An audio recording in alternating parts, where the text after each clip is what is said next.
ನೋಡಿದವರು ಏನಂತಾರೆ? ಏನಾದರೂ ಅನ್ಲಿ, ನನಗೇನು, ನನಗೆ ಸಿನಿಮಾ ನೋಡಬೇಕು ಅನ್ನಿಸ್ತು, ಹೋದೆ, ಸಿನಿಮಾ ನೋಡಿದೆ, ಬಂದೆ. ಇನ್ನೊಂದು ವಿಶೇಷತೆ ಏನಪ್ಪಾ ಅಂದರೆ, ಇವತ್ತು ಹೀರೋ ಮತ್ತು ಹೀರೋಯಿನ್ ಇಬ್ಬರು ಸಿನಿಮಾಗೆ ಬಂದಿದ್ರು. ಸ್ನೇಹಿತರೆ ನಮಸ್ಕಾರ, ನಾನು ಲಕ್ಕಿ. ನೋಡಿದವರು ಏನಂತಾರೆ ಇದು ನವೀನ್ ಶಂಕರ್ ಅಭಿನಯದ ಸಿನಿಮಾ. ಈಗಾಗಲೇ ಬಿಡುಗಡೆಯಾಗಿ ಜಯಬೇರಿ ಬಾರಿಸ್ತಾ ಇರೋ ವಿಚಾರ ನಮಗೆಲ್ಲ ಗೊತ್ತಿದೆ. ನಾನು ಇವತ್ತು ಸಿನಿಮಾ ನೋಡ್ಕೊಂಡು ಬಂದೆ. ಅದ್ಭುತವಾಗಿದೆ. ನವೀನ್ ಶಂಕರ್ ಅದ್ಭುತವಾದ ನಟ ಅಂತ ಈಗಾಗಲೇ ಪ್ರೂವ್ ಮಾಡ್ಕೊಂಡಿದ್ದಾರೆ. ಅವರಲ್ಲಿ ಇನ್ನೊಂದು ವಿಶೇಷವಾದ ಗುಣ ಏನಪ್ಪ ಅಂದರೆ, ಅವರು ಪ್ರತಿ ಸಿನಿಮಾನು ಕಂಟೆಂಟ್ ಇರೋ ಸಿನಿಮಾಗಳನ್ನೇ ಆಯ್ಕೆ ಮಾಡ್ಕೋತಾರೆ. ಆ ಥರ ಸಿನಿಮಾಗಳನ್ನೇ ಅವ್ರು ಆ್ಯಕ್ಟ್ ಮಾಡ್ತಾರೆ, ಗೆಲ್ತಾರೆ. ಪ್ರತಿ ಸಾರಿ ಸ್ಟೆಪ್ ಬೈ ಅಂದರೆ ಪ್ರತಿ ಸಿನಿಮಾಗೂ ಸ್ಟೆಪ್ ಬೈ ಸ್ಟೆಪ್ಪು ಅವ್ರು ಗೆಲ್ತಾನೇ ಇದ್ದಾರೆ. ಇನ್ನೂ ದೊಡ್ಡ ಮಟ್ಟಕ್ಕೆ ಅವರು ಗೆಲ್ಲಬೇಕು. ಈ ಸಿನಿಮಾದಲ್ಲಿ ತುಂಬ ಕಡಿಮೆ ಕಲಾವಿದರಿದ್ದಾರೆ, ಎಲ್ಲರೂ ತುಂಬ ಚೆನ್ನಾಗಿ ಆ್ಯಕ್ಟ್ ಮಾಡಿದ್ದಾರೆ. ಮತ್ತು ಟೆಕ್ನಿಷಿಯನ್ಸ್ ಅಷ್ಟೇ, ಅವ್ರವ್ರ ಕೆಲಸನ ಅವ್ರು ಅಚ್ಚುಕಟ್ಟಾಗಿ ಮಾಡಿದ್ದಾರೆ. ಡೈರೆಕ್ಟ್ರೇ ನೀವಂತೂ ಸೂಪರ್, ನಿಮಗೊಂದು ನಮಸ್ಕಾರ, ಚೆನ್ನಾಗಿ ಸಿನಿಮಾ ಮಾಡಿದ್ದೀರಾ. ಇನ್ನು ಕತೆ ವಿಚಾರಕ್ಕೆ ಬರೋಣ. ಹೀರೋ ಚಿಕ್ಕವನಿದ್ದಾಗಲೇ ತಾಯಿಯಿಂದ ದೂರ ಇರ್ತಾನೆ, ತಂದೆ ಜೊತೆನೆ ಬೆಳಿತಾನೆ. ದೊಡ್ಡವನಾದ್ಮೇಲೆ ಸಿಟಿಗೆ ಬರ್ತಾನೆ, ಕೆಲ್ಸಕ್ಕೆ ಸೇರ್ಕೋತಾನೆ, ಕೆಲ್ಸಕ್ಕೆ ಹೋಗ್ತಾ ಇರ್ತಾನೆ. ಕೆಲಸದ ಒತ್ತಡ ಜಾಸ್ತಿ ಇರುತ್ತೆ, ಜೊತೆಗೆ ಒಬ್ಬ ಹುಡುಗಿನೂ ಇರ್ತಾಳೆ. ಒಂದು ಟೈಮ್ಗೆ ಜೊತೆಗಿದ್ದ ಹುಡುಗಿ ಕೈ ಕೊಟ್ಟು ಹೋಗ್ತಾಳೆ. ಅದಾದ್ಮೇಲೆ ಕೆಲಸದ ಒತ್ತಡ ಜಾಸ್ತಿ ಆಗುತ್ತೆ. ಏನು ಮಾಡಬೇಕು ಅನ್ನೋದು ನನಗೆ ಗೊತ್ತಾಗಲ್ಲ, ದಿಕ್ಕು ತೋಚ್ತಾ ಇಲ್ಲ. ಯಾರು ಸಮಾಧಾನ ಮಾಡೋರು, ಧೈರ್ಯ ತುಂಬೋರು ಯಾರೂ ಇಲ್ಲ.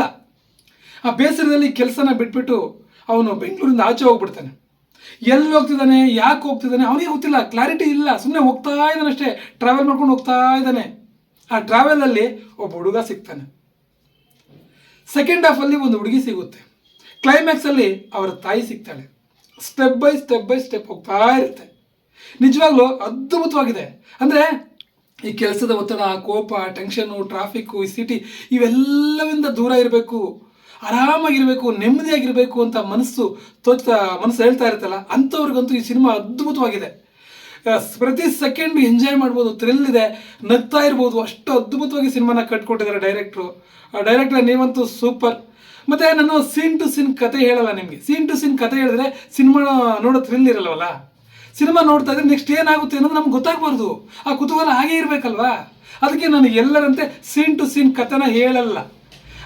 ಮತ್ತು ಒಂದು ಮಾತು ಗ್ಯಾರಂಟಿ ಕೊಡ್ತೀನಿ, ದಯವಿಟ್ಟು ಕೊಟ್ಟ ಕಾಸಿಗೆ ಮೋಸ ಅಂತೂ ಇಲ್ಲ. ಅಷ್ಟು ಅದ್ಭುತವಾಗಿದೆ ಸಿನಿಮಾ, ಮಿಸ್ ಮಾಡ್ಕೋಬೇಡಿ. ಕುಟುಂಬ ಸಮೇತರಾಗಿ ಈ ಸಿನಿಮಾನ ನೋಡ್ಬೋದು. ಇಂಥ ಸಣ್ಣ ಸಣ್ಣ ಕಲಾವಿದರು, ಈಗ ಸಣ್ಣ ಅಲ್ಲ ಬಿಡಿ, ದೊಡ್ಡ ಕಲಾವಿದರು ಆಗಿದ್ದಾರೆ ಇವರು. ಇನ್ನೂ ದೊಡ್ಡ ಮಟ್ಟಕ್ಕೆ ಈ ನಟ ಬೆಳಿಬೇಕು. ನವೀನ್ ಶಂಕರ್ಗೆ ಮತ್ತು ಈ ಚಿತ್ರತಂಡಕ್ಕೆ ಆಲ್ ದಿ ಬೆಸ್ಟ್. ಸ್ನೇಹಿತರೆ ಮಿಸ್ ಮಾಡಿದೆ ಈ ಸಿನಿಮಾ ನೋಡಿ, ತುಂಬ ಚೆನ್ನಾಗಿದೆ. ನಮಸ್ಕಾರ.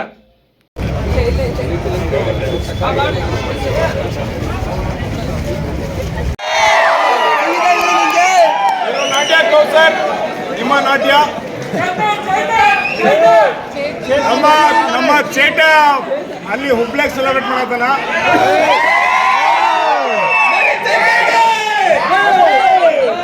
ನಾನು ನಿಮ್ಮ ನವೀನ್ ಶಂಕರ್.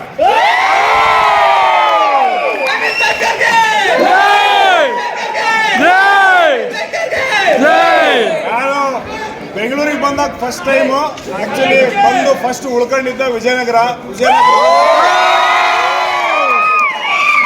ಅವತ್ತಿಂದ ಇವತ್ತಿನ ತನಕ ಇದು ಯಾರ್ದ ಪಿಕ್ಚರ್ ಬರಲಿ ನನ್ನ ಥಿಯೇಟ್ರ್ ಅನ್ಸುತ್ತಾ.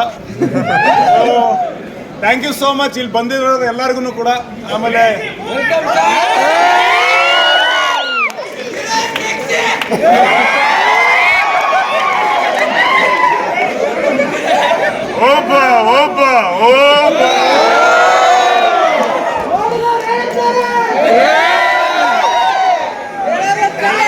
ಇವತ್ತೆಲ್ಲವೂ ಎಲ್ಲ ಕಡೆನೂ ಚಲೋ ಆಗೈತಿ.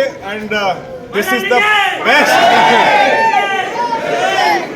Thank you. ದಯವಿಟ್ಟು ಎಲ್ಲರೂ ಬರ್ದಾಕ್ರಿ, ಹೇಳ್ರಿ, ನಿಮ್ಮ ದೋಸ್ತರಿಗೆ ಹೇಳ್ರಿ ದಯವಿಟ್ಟು. Thank you so much.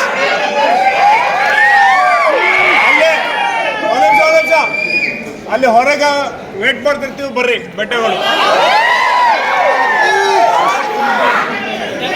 ಅಲ್ಲೇ ಬಂದ್ಬಿಡ್ತಾರೆ.